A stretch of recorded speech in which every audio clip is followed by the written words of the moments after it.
Okay, welcome back. First of all, I'm going to start by apologizing. This is going to be a lot of steps in a row. Over the weekend, I managed to get up to our chemical science and robots, and as soon as I got to robots, I started doing a bunch of queued work while I did other stuff, and I just left the game running. And the result is that we have a gigantic base now. So it's a huge jump, but I'm going to try to take you guys, kind of step by step of how we got there. So we're at our starting area. Some of this you might remember. We have our mall here in the center. The mall has grown into two additional parts down here where we have more ammo, artillery shells, missiles, more radars, laser turrets, and then the components for nuclear stuff and a second builder for robo parts that help the expansion. And then on the side here we have something that I've done before, but it's extremely useful because it does all of the assembly machines, speed modules version 1, all of the inserters, and then all of the tiers for the belts in a nice compact single pipeline. In the middle we continue to have our oil pipeline and our explosives and our fuel. Here is still our solar panels, and then here is how we did the robots initially. Basically, this pipeline is just for the robots that comes down to here where we get our construction robots. I shoehorn here these red circuits so that we could build the rest of this stuff here, but this is an addendum. It's kind of hacky way, very slow. I wouldn't copy this. So as we grew, we needed sciences again. So I'm going to show you what that looks like. Here's our red science. It's the same designs that we've seen before. So not red science, automation science, logistics science.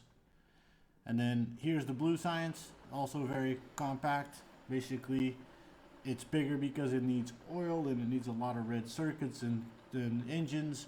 It's usually seen as more complicated because things take a lot longer to work, so you need to think a little bit more about how you're going to fit everything in the belts.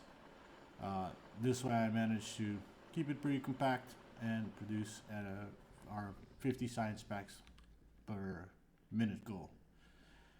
So up here we then have the continuation. This is our production science pipeline, which arguably a lot more complicated, but it's still the same thing. It produces it at 50 science per second.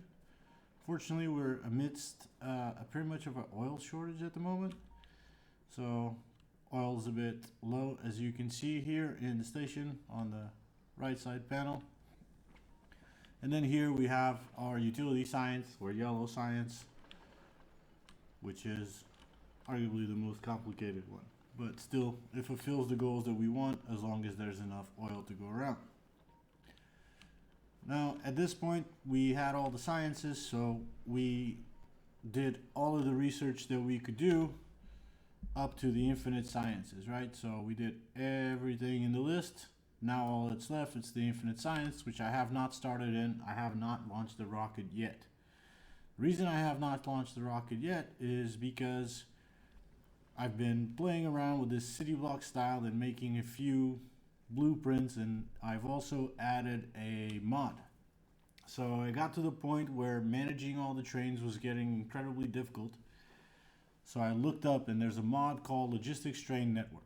It's a fairly complicated mod. It requires you to know some about circuitry in the game, because you need to set up these constant combinators to tell the mod what kind of train delivery do you want from everything. So the way you read this one is that you want to trigger a delivery when there's 30,000 or more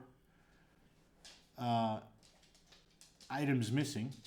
This is how much you're requesting. So I'm requesting 50k iron plates, and this is how many trains can service this station. The reason I have one train per station, as you can see, I don't have stackers in our station, so only one train can be in, depositing, and leaving. It's very important that when you pick up, once you learn this plugin, remember that your trains need to have enough room to fully empty. Otherwise, you're going to have trains contaminating each station with different materials, and it becomes a real mess. Trust me, I endured it. So let's take a little bit of an overview. As you can see, we have our intersections now have solar panels, which makes it so that our power scales with our base as the base grows. It's incredibly useful. And we've reached a nice compact design to fit 6 stations in each square, like that. You can see here in the sciences, they all feed in the labs, but you can see the 6 sciences setup. Not much more worth to notice here. We are completely automated in terms of defense.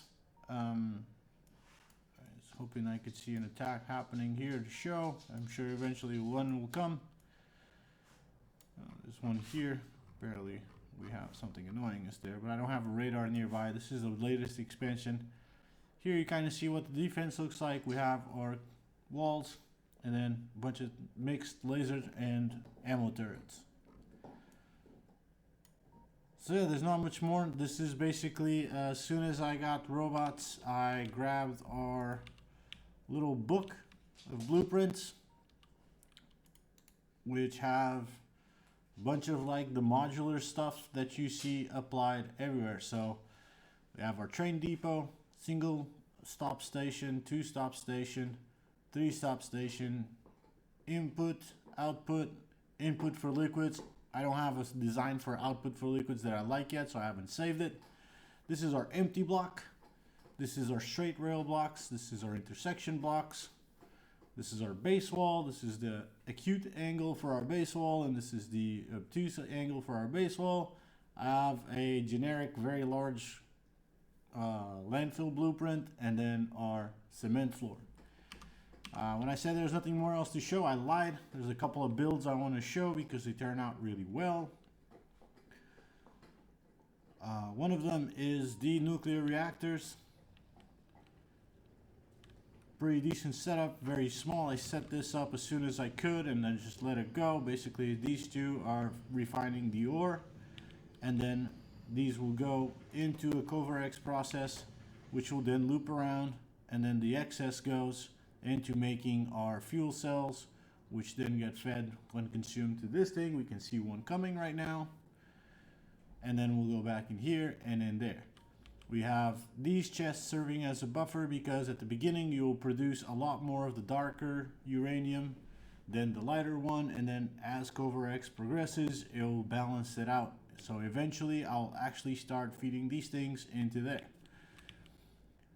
Basically these 2 lines are ready for me to create 2 stations here so that we can supply the different kinds of uranium to the train network. This is how I've set up the mining for it. Basically we have this little module here that basically makes the sulfuric acid for the mining exercise, which was kind of a neat way to do it. I intend to do that for the same thing for up here, and then put another reactor next to it, but I will do that when we need it. Power is actually something we're doing really well on. We have a lot of solar. Most during the day the base runs almost exclusively on solar with a little bit, I mean, as you can see, it's starting to be like almost nothing. At night, then the nuclear and the coal power starts picking up. The other build I wanted to show is this one. This is our cement build. So it makes all 4 kinds of cement at extremely large quantities. And I made 4 columns because basically my goal is to eventually have everything that's within our base borders completely cemented, which is probably going to be a big endeavor. Planned out for the next couple of days, kind of focused on other games right now, but as I come back to this build, I want to make sure that I still launch a rocket in this city. I learned a lot about building this style. I want to try it again. One of the learnings is that these 4-way intersections are kind of a bottleneck. So I'm thinking that maybe if I can come up with a design that only has T intersections or something like that, that will also be very cool. Or I don't know, maybe a spiral-like design. I'll have to think about it a little bit. But next up will be finishing our circuit factories. We have greens, reds, blues to make. This is an exaggeratedly big plastic thing. I never done a really big plastic thing, so I wanted to try it out, and that's the result. And then there's the same exact builds here. I literally copy pasted these 4 blocks into down here to get the exactly same outcome. The reason I duplicated those is because these will feed eventually our mall. It will not be locally produced as it is right now. I am just waiting for this coal patch to go away. So after that, we have our modules, our low density structure, rocket fuel, rocket parts, and then eventually, as soon as those 4 factories are done, we will put the rocket silo here, and at that point I will probably consider this game pretty much done with. I will take the lessons in the blueprint book that I've created here onto the next one. So there it is.